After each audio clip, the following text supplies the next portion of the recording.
Hi friends, இன்றைக்கி நான் இந்த சாத்துக்குடி ஜூஸ் குடிக்க வந்திருக்கேன். இந்த சாத்துக்குடி ஜூஸ் நீங்கள் எவ்வளோ பெரிய ஜூஸ் கடையில் குடித்தாலும் அங்கே அந்தளவுக்கு டேஸ்ட்டாக இருக்காது. இந்த மாதிரி வட மாநில நண்பர்கள் கடையில் குடிச்சவங்க இங்கே டேஸ்ட்டு வேறு லெவலாக இருக்கும். ரேட்டுமே கம்மியாக தான் இருக்கும். 30 ரூபா தான் ஒரு ஜூஸு. இவர் வந்து உத்தரப்பிரதேசத்தை சேர்ந்தவர். அவர் அங்கேருந்து இங்கே வந்து கடை போட்டிருக்காரு. இந்த மாதிரி ஜூஸ் கடை தமிழ்நாட்டில் எவ்வளோ இருக்குன்னு கேட்டேன்.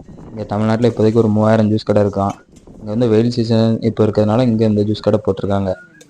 இங்கே மழை சீசன் ஆரம்பிச்சுலாம் இவங்க வேறு ஸ்டேட் போயிடுவாங்க. எங்கே வெயில் அடிக்குதோ அந்த ஸ்டேட்டுக்கு போயிடுவாங்க. உங்களுக்கு இந்த சாத்துக்குடிலாம் எங்கேருந்து வருதுன்னு கேட்டேன். இவங்களுக்கு மதுரையிலேருந்து வருது. ஒரு மூட்டை வந்து 800 ரூபா. அந்த ஒரு மூட்டை வச்சு இவங்க வந்து சேல் பண்ணாக்கி 2500 கிடைக்கும்னு சொன்னாங்க. இப்போ இந்த ஜூஸ் நம்மளுக்காண்டி தான் வேறு லெவலாக போட்டுட்ருக்காரு. நான் அந்த ஜூஸை குடிக்க தான் ஆர்வமாக இருக்கேன்.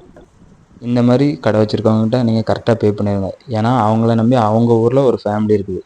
அதை மைண்டில் வச்சுக்கோங்க. Okay, tata. மறக்காம சர்ப்ரைஸ் பண்ணுங்க. தேங்க்யூ.